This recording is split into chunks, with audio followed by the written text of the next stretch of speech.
Hockey 605. We're with Paul Ferdinand, who is the organizer here for the very first Rendezvous at Rushmore, right? Yes, Rendezvous at Rushmore. I thought, because it's a preseason tournament, we're going to be gathering to, start off the hockey season. And a great title it is. Yeah, we, with 2 Canadian teams coming down, a team from Omaha, the Sioux Falls, Pierre, a couple teams from Wyoming. Thought, hey, get together, play some teams you don't normally play, see how it starts out. Well, it's been a phenomenally successful event from all the reports we're getting, and we want to thank you for all the hard work that you put in to make it happen. Highly entertaining weekend. Yeah, it was great. It was fun. The coaches are good. The teams are good. That's all you can ask for here. Hopefully, obviously we'd like to make it grow, so we're going to try and get some teams out of northern Colorado, maybe some more teams from Montana. Talk to the coaches from Canada, and some of them said they didn't know if they'd come back, so I said, hey, if you know anybody, hey, how about giving them our name? We'd love to have them come down and play some hockey. Hopefully the teams from the eastern part of the state will come back again, and Wyoming, we'll try to get teams out of Wyoming. We actually played a lot over the years. We played a lot of Wyoming teams, and so we do have some connections there, and hopefully they want to come to Rapid City and play. And we have great facilities here. We don't have to worry about. We can start whatever time we want, and like the last 2 nights, you've been here as well as I have.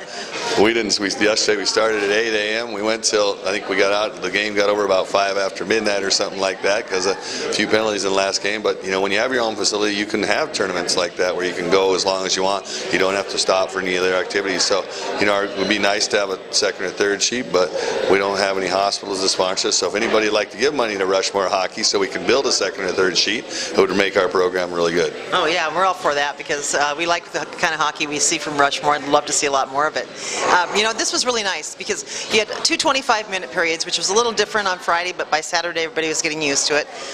What made you decide to go with that format? Well, our thought process with normally you play 3 17s and you're spending almost as much time zamboning as you are playing. So we thought by doing it this way, you do lose 1 minute. I apologize that they lost 1 minute, but you don't have to zam. We kept the games pretty much on time, and you want to get it. People want to come here. They want to play hockey. And that's what we did. Yeah, and it seemed to work really well. And the fact that the Canadian teams didn't play each other, the Wyoming teams didn't play each other, the South Dakota teams didn't play each other. So you really put together a nice schedule too.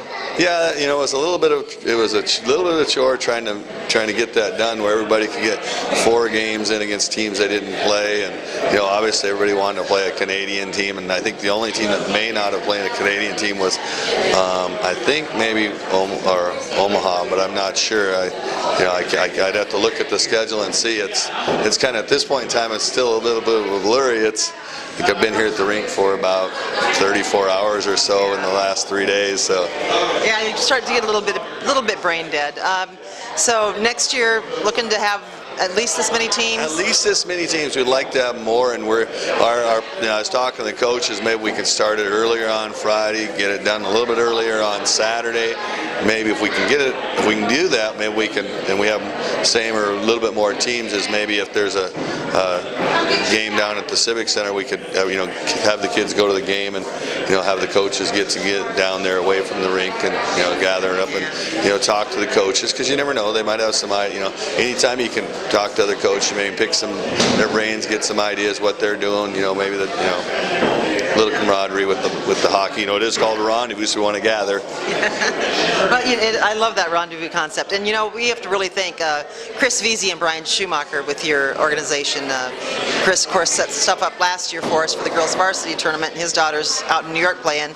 And Brian was heading to Watertown with his son for a tournament, but they got everything set up for us to do the live stream. We appreciate that. Yeah, we do too. That's a great thing that you've done that. I think expands, because we're still, South Dakota hockey is we're still trying to grow, and anything we can do to help it, everything you guys do, we really appreciate it. It makes it for a great game. People, which I would usually did, and I just was kind of brain dead in my thing.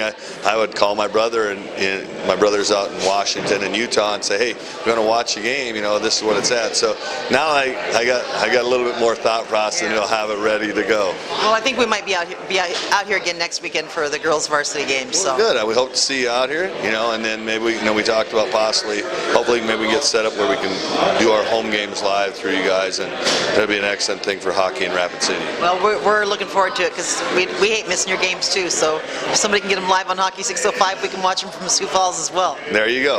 All right. Well, thank you so much. Thanks to Gene Petterite. Peter Wright, you guys all did such a great job. Great hospitality as always from Rushmore Thunder. Yeah, thanks. Appreciate it.